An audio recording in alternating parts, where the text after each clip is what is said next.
ہائے ہائے، یقین مانے ہماری عوام جہالت میں اس قدر گر چکی ہے کہ ایک تو ہوتا ہے نا احسان جتانا، ہمارے لوگ جہالت جتاتے ہیں، یعنی ایک تو خود علم دین حاصل نہیں کرنا، دوسرا جس نے حاصل کیا ہے اس کی ماننی نہیں ہے، اور نہ صرف اس کی ماننی نہیں ہے بلکہ اس کے ساتھ بحث شروع کر دیتے ہیں۔ اب حیرانگی ہوتی ہے، یقین مانے ہمارے مسلمانوں کا کیا حال ہو چکا ہے کہ سائنسدان کوئی بات کر دیں، ڈاکٹر کوئی بات کر دیں تو ان کی بات پہ ایسے آنکھ بند کر کے یقین کر لیتے ہیں جیسے اس کا خلاف ہو ہی نہیں سکتا۔ جیسے ہمارے ہاں اسکول کالجز کے اندر یہی پڑھایا جا رہا ہے کہ زمین جو ہے وہ سورج کے گرد چکر لگا رہی ہے، جبکہ یہ نظریہ قرآن کے بھی خلاف ہے، حدیث کے بھی خلاف ہے، قطع نظر عقلی دلائل کے۔ ایک مسلمان ہونے کے ناطے ہم صرف اتنا تو غور کریں کہ ہمارے اللہ رسول نے اس بارے میں کیا فرمایا ہوا ہے، لیکن یہی پڑھایا جا رہا ہے، یہی بتایا جا رہا ہے، ہر بندہ اس کو قبول کر لیتا ہے۔ وجہ کیا ہے پتہ نہیں ہوتا، اور اسی طرح ڈاکٹر کے پاس چلے جاتے ہیں، جا کے اس کے ہاتھ میں ہاتھ دے دیتے ہیں، اور ڈاکٹر صاحب بس ٹھیک کر دو، وہ جڑا مرضی ٹیکہ لا دو، جڑی مرضی دوائی دے دو، ٹھیک ہے، ہمیں اس سے کوئی اعتراض نہیں، بس ہمیں ٹھیک کر دو۔ کوئی سوچتا بھی نہیں ہے کہ یہ کیا ہو رہا ہے، حالانکہ سب کو پتہ ہے کہ 2 نمبر لوگ موجود ہیں، ہر فیلڈ کے اندر ڈنڈی مارنے والے لوگ موجود ہیں، لیکن اس کے باوجود ہم سائنسدان کی بات پہ آنکھ بند کر کے یقین کر لیتے ہیں، ڈاکٹر کی بات پہ آنکھ بند کر کے یقین کر لیتے ہیں، لیکن اگر فضول بحث شروع کرتے ہیں تو علماء کے آگے شروع کرتے ہیں، دینی مسائل کے اندر کرتے ہیں۔ وہ ایڈی عمر لنگ ہے ساڑی، ایسی تو کدے سنے ہی نہیں ہے۔ اور بھائی آپ نے سنا کیا ہوا ہے؟ آپ نے کیا سنا ہوا ہے؟ آپ کو تیمم کے فرائض نہیں پتہ، آپ کو نماز کے شرائط نہیں پتہ، آپ کو نماز کے فرائض نہیں پتہ کہ کون کون سے کام نماز کے اندر کرنا فرض ہے۔ اب جب نماز کے فرائض لفظ بولا جاتا ہے تو بہت سارے لوگوں کو یہی نہیں سمجھ آتی کہ نماز کے فرائض سے مراد کیا ہے۔ بہت سارے لوگ یہ سمجھنے لگ جاتے ہیں کہ جو فرض رکھتے ہیں شاید یہ بولا جا رہا ہے، حالانکہ نماز کے فرائض سے مراد یہ ہوتا ہے کہ وہ کام جو نماز میں کرنا فرض ہیں۔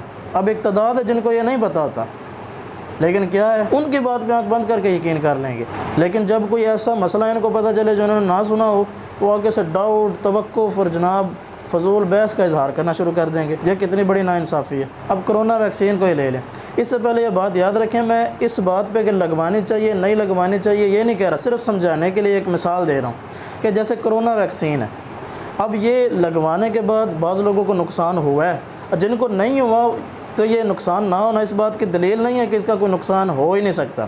جیسے جو لوگ سگریٹ پینا شروع کرتے ہیں، نسوار رکھنا شروع کرتے ہیں، شراب پینا شروع کرتے ہیں تو پہلی مرتبہ میں اتنا نقصان نہیں ہوتا، تو پہلی مرتبہ میں اتنا نقصان نہ ہونا اس بات کی یہ دلیل نہیں ہے کہ آگے بھی نہیں ہوگا، ٹھیک ہے۔ تو جنہوں نے لگوائی انہوں نے کیا سوچ کے لگوائی؟ کیا ان کو نہیں پتہ کہ کچھ بھی ہو سکتا ہے؟ پتہ ہے، لیکن پھر بھی مروت میں آ کے وہ سب کچھ کر رہے ہیں، ان کی باتوں کو تسلیم بھی کر رہے ہیں، ان سے مرعوب بھی ہو رہے ہیں۔ اگر ہم ٹھیکیدار بنتے ہیں تو دین کے معاملے میں کیوں بنتے ہیں؟ دین کے معاملے میں ہم کیوں نہیں ایک مسئلے کو تسلیم کرتے جو ہمیں معلوم نہیں ہوتا؟ آخر دین کے معاملے میں ہم کیوں بحث و مباحث سے شروع کر دیتے ہیں؟ وہاں پہ بھی مان لینا چاہیے۔ اختلاف کہاں پہ نہیں ہوتا؟ ماں باپ میں اختلاف نہیں ہوتا، اساتذہ کرام میں اختلاف نہیں ہوتا، تو کیا ہم اس اختلاف کی وجہ سے معاذ اللہ ایک دوسرے پر لعن طعن شروع کر دیں گے؟ اسی طرح صحابہ کرام کے لحاظ سے ہم کسی ایک کی سائڈ لے کے دوسرے پر لعن طعن نہیں کر سکتے ہیں، لیکن اس کا مطلب یہ تھوڑا کہ ہم ان کی پیروی کرنے چھوڑ دیں۔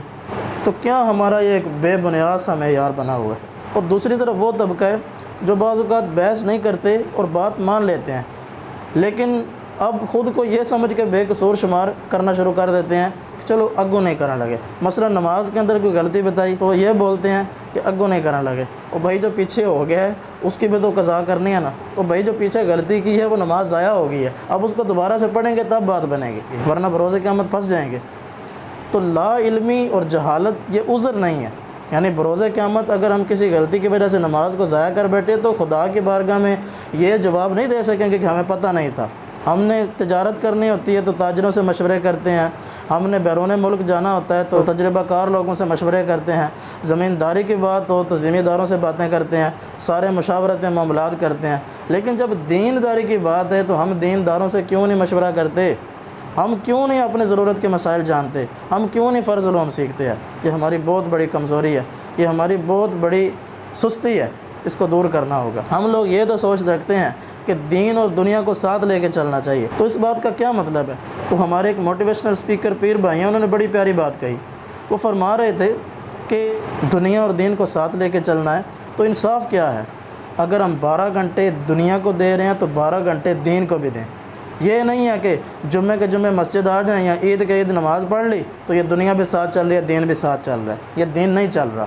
جو ایک نماز بھی قضا کرتا ہے اس کا نام جہنم کے دروازے پہ لکھ دیا جاتا ہے، یہ حدیث کا مفہوم ہے۔ تو جو صرف جمعے کے جمعے مسجد آتا ہے، بقیہ نمازیں چھوڑتا رہتا ہے، وہ یہ نہ سمجھے کہ وہ دین اور دنیا کو ساتھ لے کے چل رہا ہے۔ چلو میں آپ کو اور رعایت دے دیتا ہوں، آپ روزانہ کے 10 منٹ ہی کر لو۔ آپ فرسٹ ٹائم اسٹڈی کرتے ہو، سیکنڈ ٹائم جاب کرتے ہو، یا سارا دن ہی بزنس میں بزی ہوتے ہو، تو آپ 10 منٹ روز کے نکال لو اور کسی صحیح العقیدہ سنی عالم دین سے رابطہ کر کے، چاہے فون کے ذریعے، اور اگر آپ کے پاس موجود ہیں تو ان کے پاس جا کے ان سے عرض کر دیں کہ حضور میرے پاس اس ٹائم کچھ وقت ہوتا ہے، تو آپ اگر روزانہ مجھے 10 منٹ وضو، غسل، نماز جنازہ، جمعہ، فاتحہ وغیرہ، اور اس کے علاوہ جو میری ضرورت کے مسائل ہیں، اگر وہ مجھے سکھا دیا کرے تھوڑے تھوڑے روز کے، تو آپ کی مہربانی ہوگی۔ وہ تو امید ہے وہ آگے سے انکار نہیں کریں گے، بلکہ وہ تو خوش ہوں گے کہ چلیں کوئی سیکھنے والا، کوئی ذوق رکھنے والا تو ہے نا۔ تو ہم اقدام تو کریں نا۔ ہم لوگ اس معاملے میں کیوں سستی کا شکار ہیں؟ اور آج کل کے دور میں تو آسانی بہت ہے، جتنی زیادہ تنزلی اور جہالت ہے اتنی زیادہ سہولتیں اور علم دین حاصل کرنے میں آسانیاں بھی موجود ہیں، لیکن ہم لوگ ان کو اختیار کرنے سے آ رہی ہیں۔ تو اگر آپ کو میری بات سمجھ آ گئی ہے تو کوشش کر کے اس پہ عمل کریں، اس پہ عمل کریں، میرے لیے بھی صدقہ جاریہ کا باعث بنے، اور اگر یہ ویڈیو اچھی لگی ہے تو اس کو لائک اور شیئر بھی کر دیں، اور ہمارے چینل کو سبسکرائب بھی کر دیں۔ اللہ پاک آپ کو دونوں جہانوں کی بھلائیاں عطا فرمائے۔